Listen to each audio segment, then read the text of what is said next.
Alright, NAR has run out of liability insurance. Ouch! That's right, guys. The largest and oldest association in all of the land ran out of insurance. And to make matters worse, their insurance carrier, Chubb, what a great name. Chubb, we ain't renewing your insurance anymore. They're not going to renew the policy. This one's pretty simple, isn't it? Well, I mean, if you crash your car and are going to keep crashing your car and we know it, your carrier is going to drop you. And NAR, well, they're going to keep crashing their car because these lawsuits are heating up and they're not going anywhere. Which is interesting because the NAR and other defendants are going to run out of money soon. So is that the road we're heading down? Well, maybe not. Though it could be. What a crazy thought, NAR filing for bankruptcy with all their billions. Anyways, what most are speculating is a settlement, not a bankruptcy. NAR throwing in the towel saying, I've had enough. If the plaintiffs know you're broke, they most certainly will take up a strategy that involves protracted costly litigation because money, not morality of what's right and wrong, is what's at play and in game right now. And if that's what it takes, that's the play the plaintiffs are gonna call. You get my drift?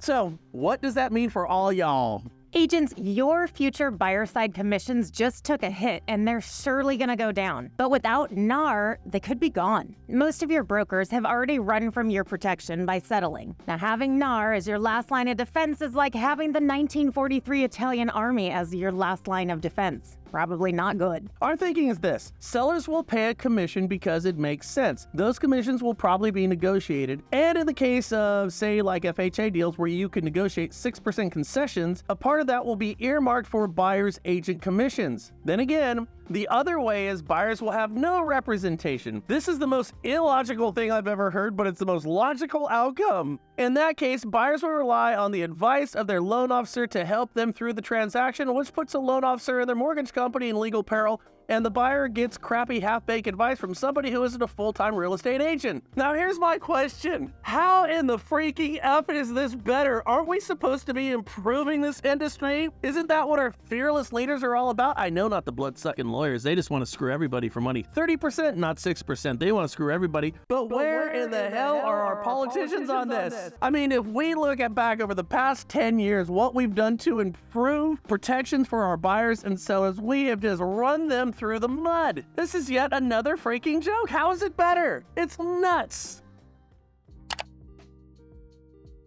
All right, changing gears, and there's a lot here to absorb. Rates just hit a 2-month high as the stock market rallies. New construction hit its lowest point since 2020, so this is bad. However, homes listed are up 7.9% year over year, and that is decidedly good. Further, Zillow said price cuts are happening on more than 20% of all listings, and this is great news. Now, follow me now, and don't worry about this. I'm not going to be like an opium-smoking caterpillar. I'm going to just tell you straight what's going on here. 46.1% of all owned homes are deemed to be equity rich.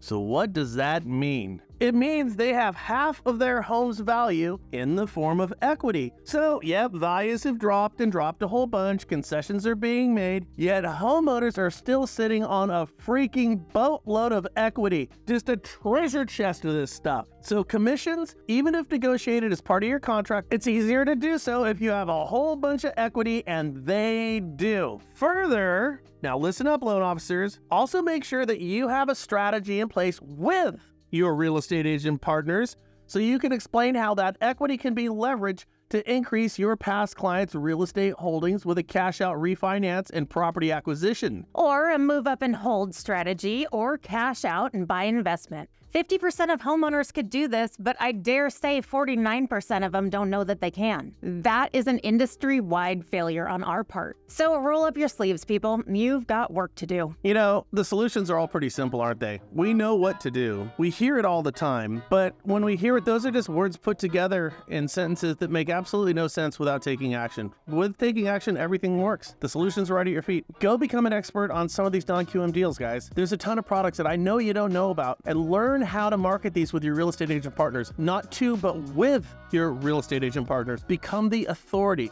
Become the person with solutions, because agents are looking for it right now, especially with the stories that we have today. Talk to my friends over at Oaktree. They're waiting for you right now. Take the action, okay? Click this down below and they'll reach out to you. And if you like our show, share it with everybody because that helps us.